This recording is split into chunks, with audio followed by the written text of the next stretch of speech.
Unfortunately for the president, in our fifth story tonight, his Monica is being overshadowed by official confirmation of a legacy-defining kind of deceit. Now it's the Pentagon itself confirming it. Cherry-picking would be a generous characterization of what the administration did with its pre-war intelligence about the non-existent link between Saddam Hussein's Iraq and al-Qaeda. A more apt term might be bald-faced lying. And yet, in the face of the military's new report, the president and vice president are still doing it.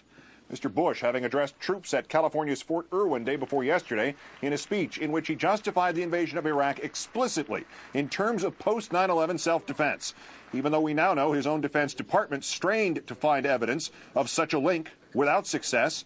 Just 4 months after the attacks in January 2002, then Deputy Defense Secretary Paul Wolfowitz wrote a memo to the number 3 official at the department, Douglas Feith, in which he said, quote, "We don't seem to be making much progress pulling together intelligence on links between Iraq and al-Qaeda."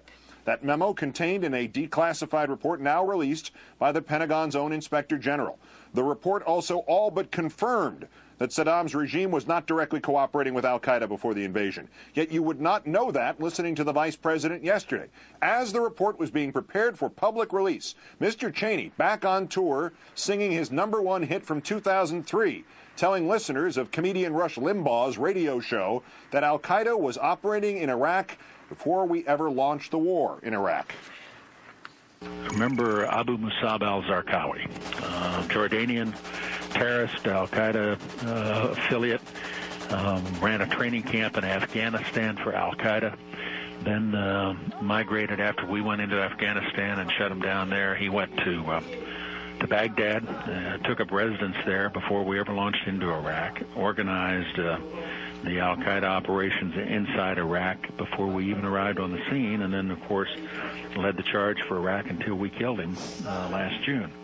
He's the guy who arranged the bombing of the Samara Mosque that precipitated the sectarian violence between Shia and Sunni.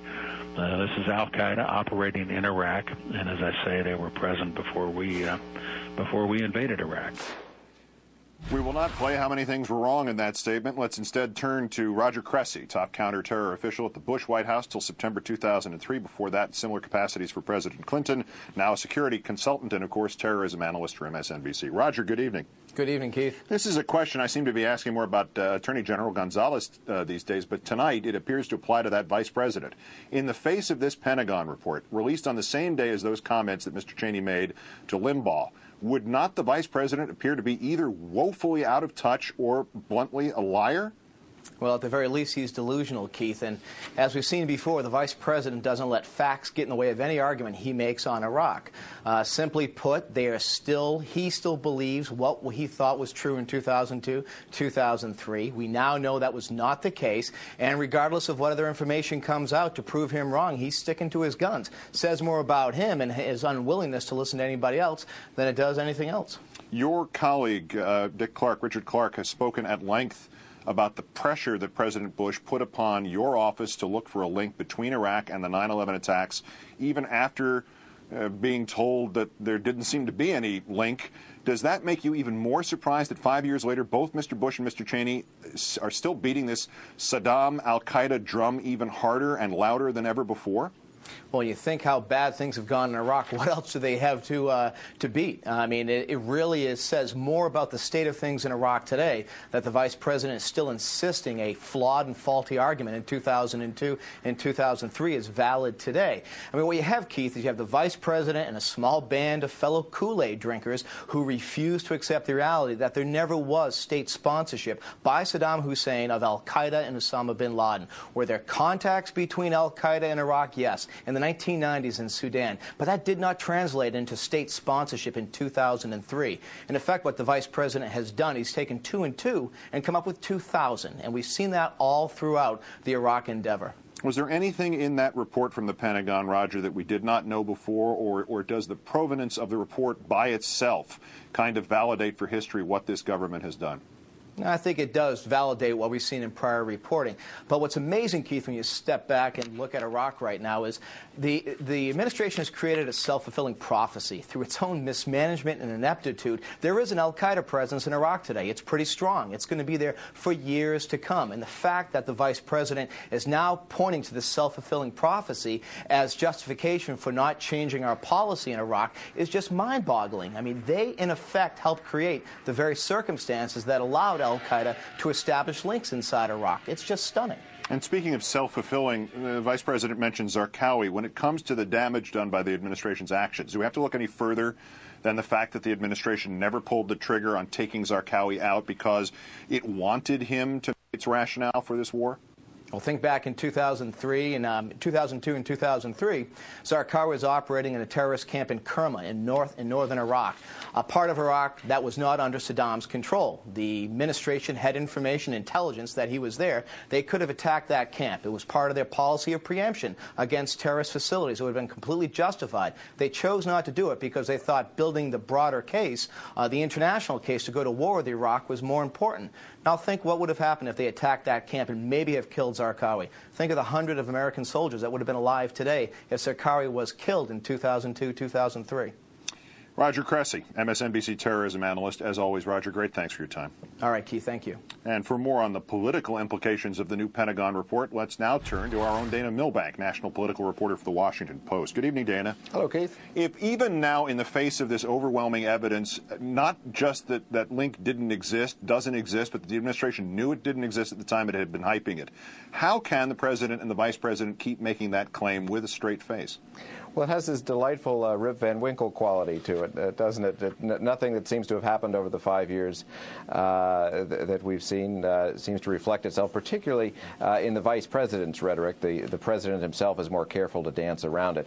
I think the reason that it keeps going on, and it's being directed, obviously, when it's made on Rush Limbaugh's show, towards the base. I think it's being done, as Roger was suggesting, because there is no other card left to play. This is sort of the central folkloric narrative of the Bush administration, that it was al-Qaeda and it was weapons of mass destruction.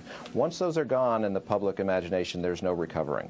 But is there any recovering even if the stuff doesn't go? I mean, certainly the administration, by what you just said there, doesn't believe that any but the most diehard of its own supporters still believes anything that the administration says at this point.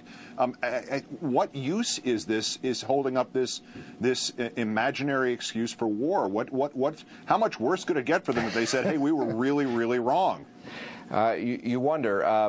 Look, the president's somewhere around 32-33% in the polls, and those are the diehard supporters. The president does not seem to have found any way to rebuild credibility, so he's just going to continue to play the same card he's played all along.